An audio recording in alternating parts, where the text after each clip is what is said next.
Hello friends, welcome back to my channel.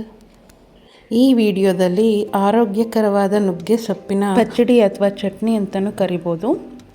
ಈ ರೆಸಿಪಿನ ಇಲ್ಲಿ ಶೇರ್ ಮಾಡ್ತಾ ಇದ್ದೀನಿ.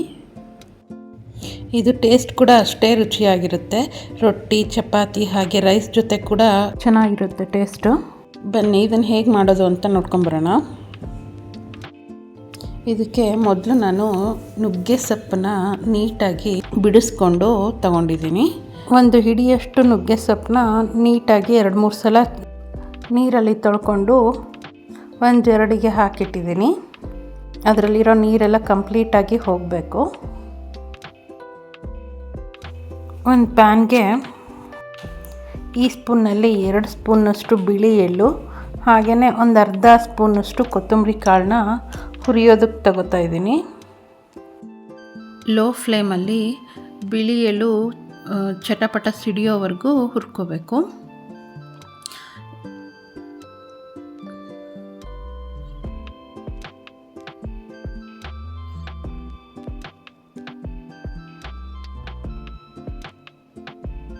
ಇಷ್ಟು ಹುರಿದಾದ್ಮೇಲೆ ಇದಕ್ಕೆ ಒಂದು ಅರ್ಧ ಸ್ಪೂನಷ್ಟು ಜೀರಿಗೆನ ಸೇರಿಸ್ತಾ ಇದ್ದೀನಿ. ಇದನ್ನ ಒಂದು ಸಲ ಮಿಕ್ಸ್ ಮಾಡಿ ಇದನ್ನು ಒಂದು ಮಿಕ್ಸರ್ ಜಾರ್ಗೆ ತಗೊಂಡು ಇದು ತಣ್ಣಗಾದ್ಮೇಲೆ ಇದನ್ನು ಪೌಡ್ರ್ ಮಾಡ್ಕೊತಾ ಇದ್ದೀನಿ.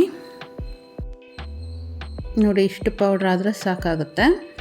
ಇವಾಗ ಇದನ್ನು ಸೈಡಲ್ಲಿಟ್ಟು ಅದೇ ಪ್ಯಾನ್ನಲ್ಲಿ ನಾನು 4-5 ಮೆಣಸಿನ್ಕಾಯಿನ ಹುರಿತಾ ಇದ್ದೀನಿ.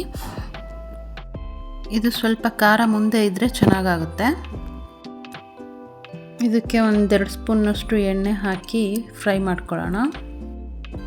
ಮೆಣಸಿನ್ಕಾಯಿ ಚೆನ್ನಾಗಿ ಫ್ರೈ ಆದಮೇಲೆ ಇದಕ್ಕೆ ಸ್ವಲ್ಪ ಕೊತ್ತಂಬರಿ, 1-8 ಹೆಸರು ಕರಿಬೇವು ಸೇರಿಸ್ಕೊತಾ ಇದ್ದೀನಿ. ಇದನ್ನು ಒಂದು ಸಲ ಮಿಕ್ಸ್ ಮಾಡಿ ಎಳ್ಳು ಪುಡಿ ಮಾಡಿರೋ ಮಿಕ್ಸರ್ ಜಾರ್ಗೆ ಇದನ್ನು ತಗೊಳ್ಳೋಣ.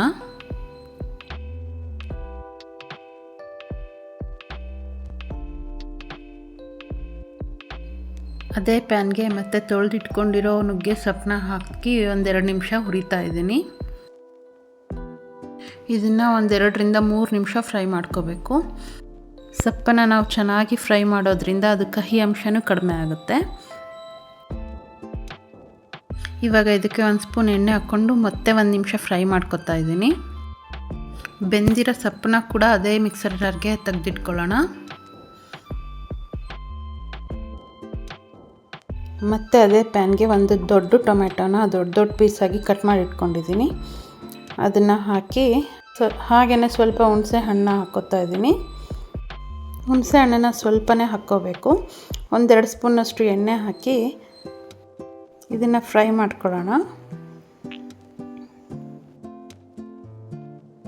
ಇದು ಚೆನ್ನಾಗಿ ಫ್ರೈ ಆದಮೇಲೆ ಇದನ್ನು ಅದೇ ಮಿಕ್ಸರ್ ಜಾರ್ಗೆ ತಕ್ಕೋತಾ ಇದ್ದೀನಿ. ಇವಾಗ ಇದಕ್ಕೆ ಒಂದು 4-5 ಬೆಳ್ಳುಳ್ಳಿ ಹೆಸಳು, ಹಾಗೆಯೇ ರುಚಿಗೆ ತಕ್ಕಷ್ಟು ಉಪ್ಪು ಮತ್ತು ಸ್ವಲ್ಪನೇ ಬೆಲ್ಲ ಹಾಕ್ಕೋತಾ ಇದ್ದೀನಿ. ಬೆಲ್ಲ ಬೇಕಂದರೆ ನೀವು ಸ್ಕಿಪ್ ಮಾಡ್ಕೋಬೋದು. ಇದನ್ನು ಇವಾಗ ರುಬ್ಕೊಂಬರೋಣ. ಇದು ಇಷ್ಟು ತರಿಯಾಗಿರಬೇಕು, ಪೂರ್ತಿ ಪೇಸ್ಟ್ ಆಗಬಾರ್ದು. ಇವಾಗ ಇದನ್ನು ಒಂದು ಬೌಲ್ಗೆ ತೆಗೆದಿಟ್ಕೊಳ್ಳೋಣ. ಮತ್ತು ಅದೇ ಪ್ಯಾನ್ನಲ್ಲಿ ಈ ಚಟ್ನಿಗೆ ಒಗ್ಗರಣೆ ರೆಡಿ ಮಾಡ್ಕೊಳ್ಳೋಣ. 1-2 ಸ್ಪೂನ್ನಷ್ಟು ಎಣ್ಣೆ ಹಾಕಿ ಎಣ್ಣೆ ಕಾದಾದಮೇಲೆ ಒಂದು ಅರ್ಧ ಸ್ಪೂನಷ್ಟು ಉದ್ದಿನಬೇಳೆ ಹಾಗೆ ಸಾಸಿವೆ, ಜೀರಿಗೆ ಹಾಕಿ ಸಾಸಿವೆ ಸಿಡಿದಾದಮೇಲೆ ಅದಕ್ಕೆ 1 ಸ್ಪೂನಷ್ಟು ಹಿಂಗನ್ನ ಹಾಕ್ತಾಯಿದ್ದೀನಿ.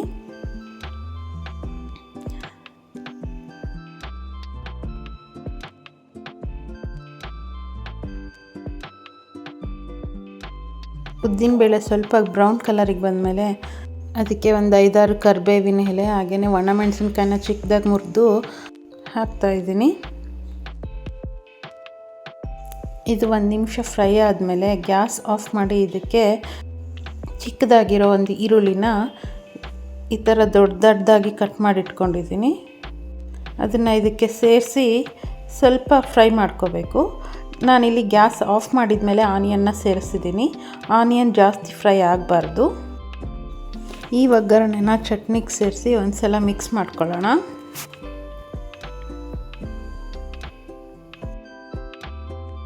ಇಷ್ಟ ಆದರೆ ನುಗ್ಗೆ ಸೊಪ್ಪಿನ ಪಚ್ಚಡಿ ರೆಡಿ ಆಯಿತು. ಇದು ಸ್ವಲ್ಪನೂ ಕಹಿ ಅನಿಸಲ್ಲ, ಅಷ್ಟೇ ರುಚಿಯಾಗಿರುತ್ತೆ. ನುಗ್ಗೆ ಸೊಪ್ಪು ನಮ್ಮ ಆರೋಗ್ಯಕ್ಕೆ ತುಂಬ ಒಳ್ಳೆಯದು. ಇದನ್ನು ಯಾವುದಾದ್ರೂ ಆಹಾರದ ರೂಪದಲ್ಲಿ ಅವಾಗ ತಿಂತಾ ಇರಬೇಕು.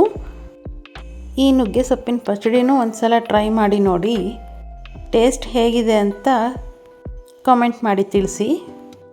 ಈ ವಿಡಿಯೋ ನಿಮ್ಗೆ ಇಷ್ಟ ಆಗಿದರೆ ಪ್ಲೀಸ್ ಲೈಕ್ ಮಾಡಿ, ಶೇರ್ ಮಾಡಿ, ಹಾಗೆ ಕಮೆಂಟ್ ಮಾಡಿ. ಯಾರೆಲ್ಲ ಈ ವಿಡಿಯೋ ನೋಡ್ತಾ ಇದ್ದೀರಾ ಸಬ್ಸ್ಕ್ರೈಬ್ ಮಾಡ್ಕೊಳ್ಳಿ. ಡಿಫ್ರೆಂಟ್ ಆಗಿರೋ ರೆಸಿಪಿ ಜೊತೆ ಮತ್ತೆ ಸಿಗ್ತೀನಿ. Thank you for watching.